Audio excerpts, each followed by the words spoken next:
Hello, and welcome to Conversational Leadership with Jay Mann. I'm your host, Jay Mann, Superintendent of the Creighton School District. And today's topic is putting first things first. So for today's topic, one of the things I've been working with recently is my 7 Habits of Highly Effective People guided journal.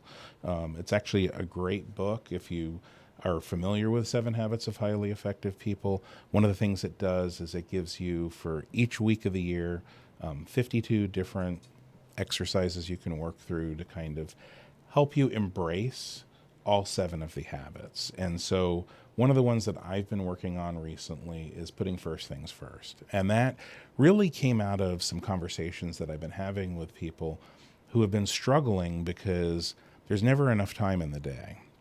And functionally, that's not a problem we can solve.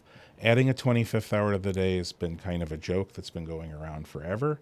The Beatles had an 8 days of a week song. We are not getting a 25th hour to the day anytime soon, and the Beatles are not capable of adding an 8th day to the week, so no matter how good the song is. So ultimately, we're stuck with 7-day week, 24 hours a day. As human beings, we have to sleep, and so we have a very limited window of time to do the things we need to do, and there's just never enough time. And so if you can't add time, what can you do to help yourself be successful? And so in a prior podcast, we talked quite a bit about intentionality. And part of the concept that we approached with intentionality was that there's this habit within 7 Habits of Highly Effective People to begin with the end in mind. And that obviously comes into play with time as well, because if we're just moving through the world, reacting to everything, that is a highly time-consuming way to accomplish things. It's certainly not efficient, and it's certainly one of the types of behaviors that cause us to always be behind. We're always dealing with and reacting to the interruptions at a higher priority level than the things that we truly need to accomplish, and then we're chasing our tails in order to be able to accomplish those things that we feel are important, or that are our true priorities that we've set out for ourselves. So habit 3 of the 7 Habits of Highly Effective People, as I mentioned earlier, is to put first things first. So how do you go about doing that? Well, I'm going to share as we go through this a couple of quotes from Stephen Covey, because he gives us some really good philosophical guidance as well as some practical strategies. So the first thing is that you need to set a goal. So this is very much like begin with the end in mind.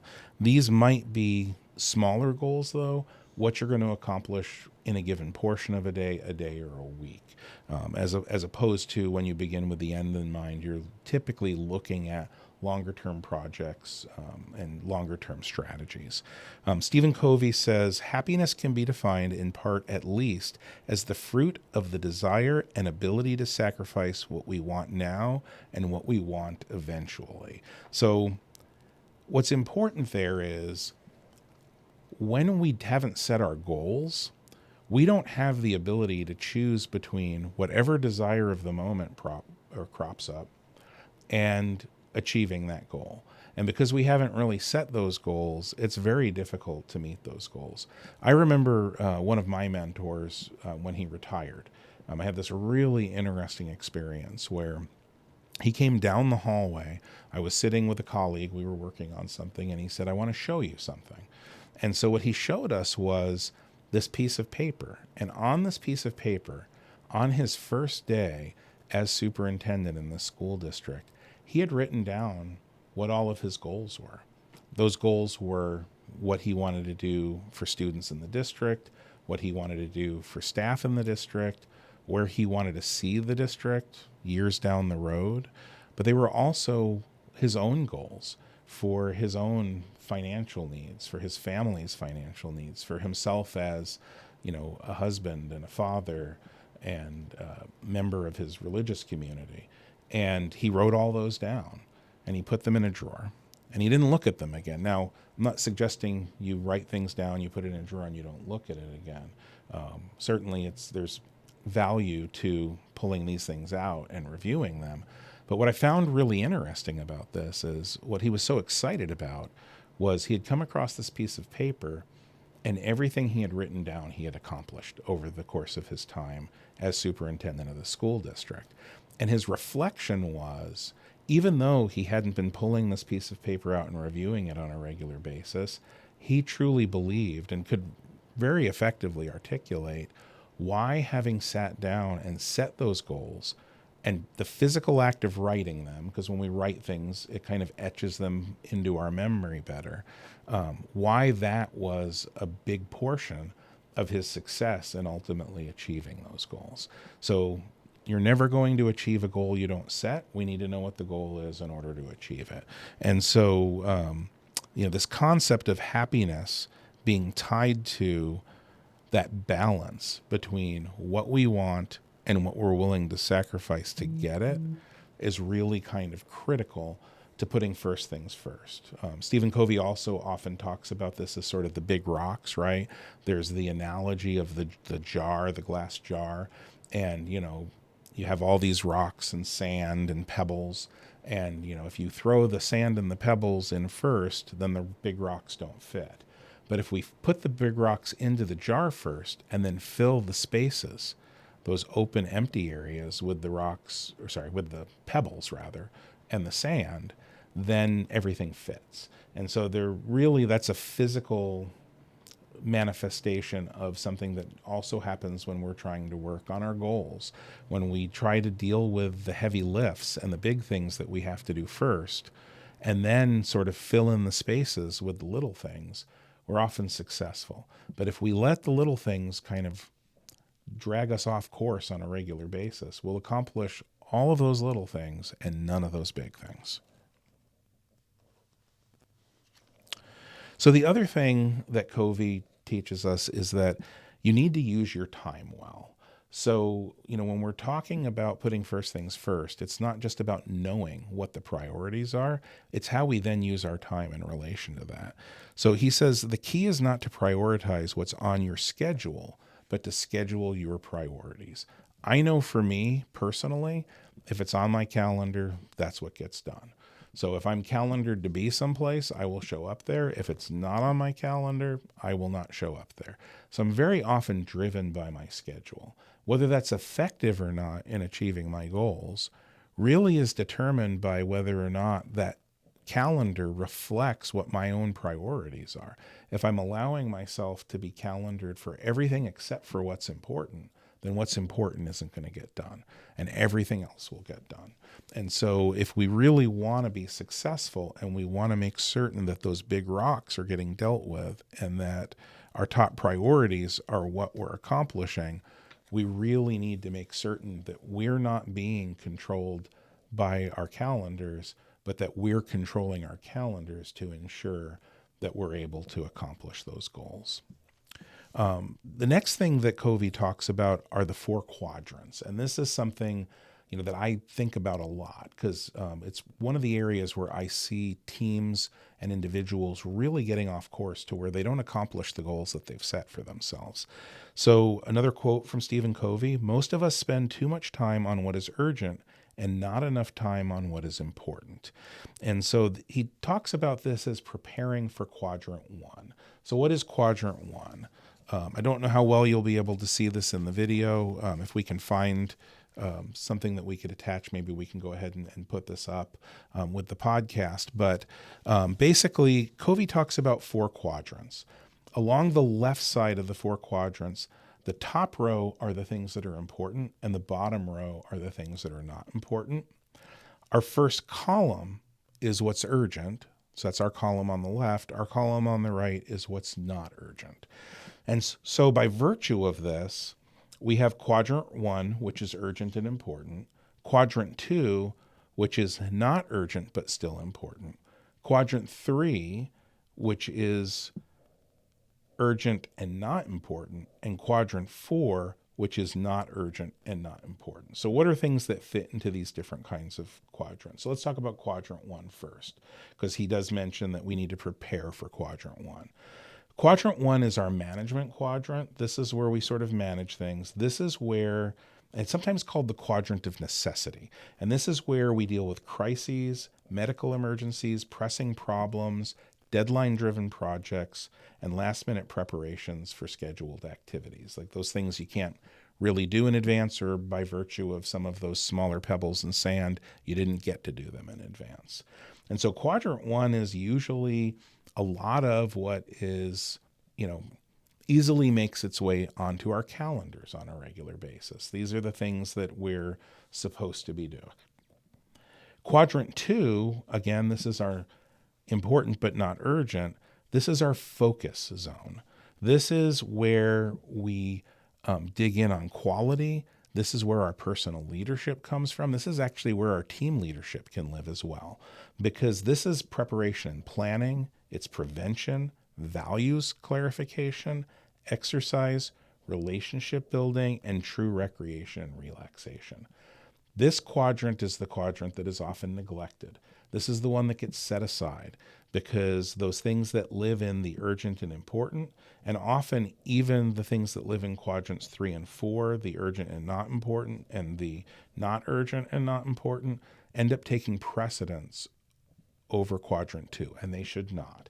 It is really important to preserve quadrant 2 time, because this is your planning space, and it's your space where your team makes itself more effective and where you make yourself more effective as an individual. But this is probably one of the places where people go most wrong, is that they don't prioritize quadrant 2, and they're often giving up their quadrant 2 activities. Quadrant 3 is our urgent and not important. These are the things we really should be avoiding most of the time. So I'm going to read them to you, and then what I want you to think about is, do you avoid these, or are these the things that you often prioritize over things that live in quadrants 1 and 2? So this is interruptions and some phone calls. Obviously, some calls, really live in quadrant 1, but other calls really don't. Certain email correspondence and reports, like, are they really adding value? Are they helping you to achieve your goals? Are they helping to support crisis management? Or are they just busy work mail and meetings? Are you getting a lot of emails from people who are trying to sell you things that are not your current partners? And are you giving them a bunch of time with courtesy responses when, in point of fact, they're really not part of the plan of what you're working on? Certain meetings. There are meetings that are meetings to be meetings. There are meetings that are meetings so people have meetings.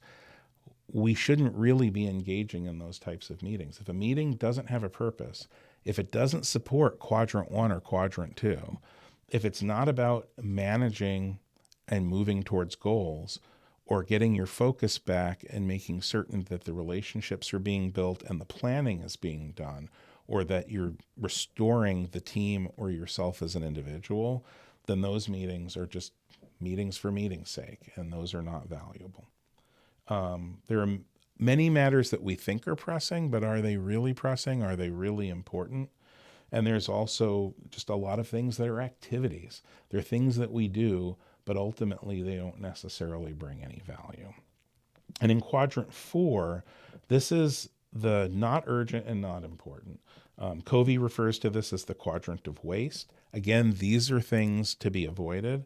They're things like busy work. They're things like junk mail, certain messages and emails. Again, this might even be more appropriately than quadrant 3, where those, spam emails with people trying to sell you everything under the sun live. And, we should just be getting rid of those as efficiently as possible and not responding to them. There are things like time wasters, right? Like activities that really don't bring any value and just consume time. There are things like escape activities, where you're just doing an activity to not do what you're supposed to be doing. And it's sort of that space where procrastination lives, where you find something that makes you look busy or makes you feel busy, but in point of fact, it's not really accomplishing anything. And so when we look at this, again, quadrant 1, we need to live there, and it's important to live there. It's our urgent and important. Quadrant 2, often neglected, but critical to us being successful. That's our not urgent, but important.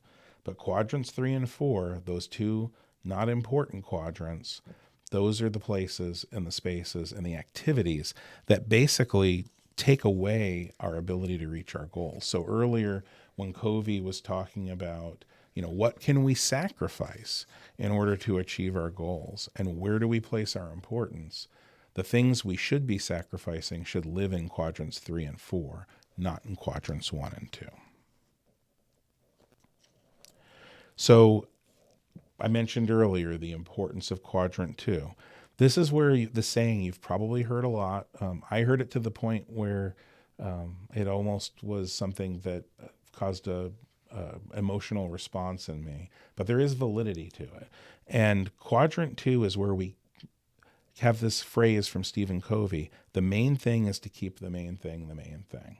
So this is where we make certain that we're keeping our focus on what's important. It's that old expression, you're keeping your eye on the ball.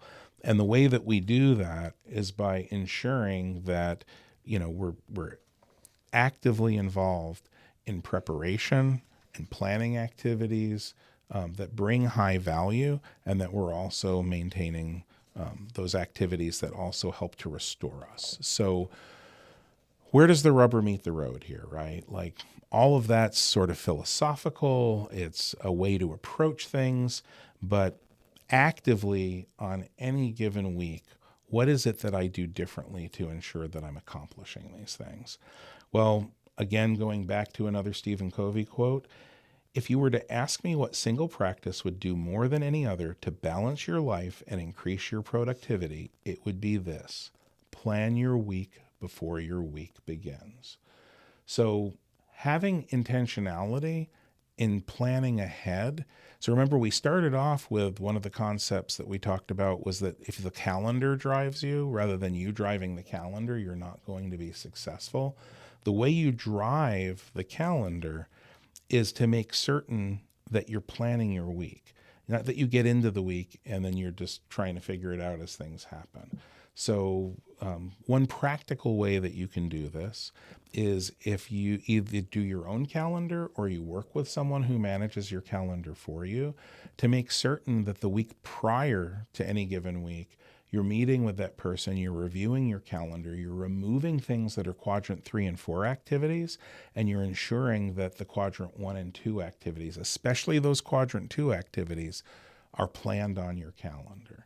In addition to that, I know one of the things that I've tried to build as a habit is that on the Friday before the weekend, I take a look at my calendar, and if there's anything that needs to be refined, I'm dealing with it on that Friday to make certain that when I come back at the beginning of the next week, I have a calendar that's tuned to quadrants 1 and 2, and I have a calendar that's going to support my ability to successfully achieve my goals for that week. In addition to that, very commonly on a Sunday evening, I will review it again, so that way I have a big picture of the week. So that way I can really have in my head, how is this week going to help me achieve my goals? And where do the different activities and meetings and work that I'm going to be doing during the course of the week fit into my goals and those two important quadrants of quadrant 1 and 2? And all of that is great.